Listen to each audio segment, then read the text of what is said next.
ही recipe आहे अंडा भुर्जी। त्यासाठी मी 2 अंडी घेतलेले आहे, 1 कांदा घेतलेला आहे आणि टोमॅटो घेतले आहे। दोन्हीही बारीक चिरून घ्यायचे आहेत। गॅसवर कढई ठेवलेली आहे, त्याच्यात 2 पळी तेल टाकून घ्यायचं आहे। कांदा टाकायचा, कांदा लाल होईपर्यंत परतून घ्यायचा। कांदा परतून झाल्यानंतर टोमॅटो टाकून घ्यायचं। टोमॅटोही 1-2 मिनटं परतून घ्यायचं आहे।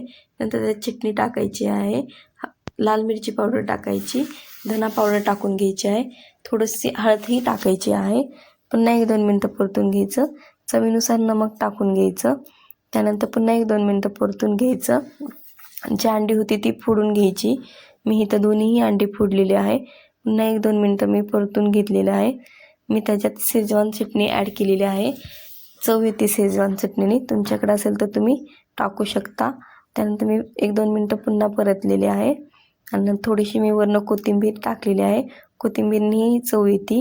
नंतर 1-2 मिनटं पुन्हा परतलेले आहे। अशा प्रकारे इकडं आपली अंडा भुर्जी तयार झालेली आहे। आवडली असेल तर नक्कीच लाईक, शेअर, कमेंट करा।